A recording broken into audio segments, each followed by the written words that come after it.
कराची के इलाके गुलशन इकबाल में फ्लैट से 3 खवातीन की लाशें मिली। एक बेहोश शख्स को अस्पताल मुंतकिल कर दिया गया।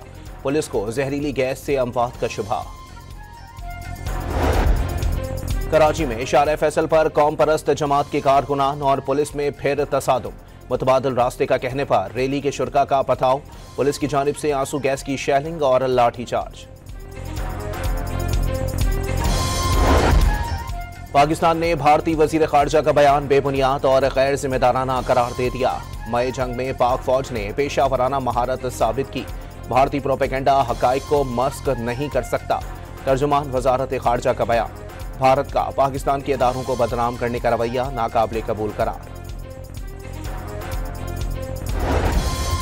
बलूचिस्तान के जिला कल्लात में सिक्योरिटी फोर्सेस का इंटेलिजेंस बुनियाद पर ऑपरेशन। फायरिंग के शदीद तबादले में 12 भारतीय स्पॉन्सर्ड दहशतगर्द हलाक कर दिए गए। और FBI की खैबर पख्तूनख्वा के मुख्तलिफ मकामात पर कार्रवाइयां। छालिया, टायर्स, सिगरेट्स, कॉस्मेटिक्स समेत 7 करोड़ 44 लाख की अशिया जब्त कर ली।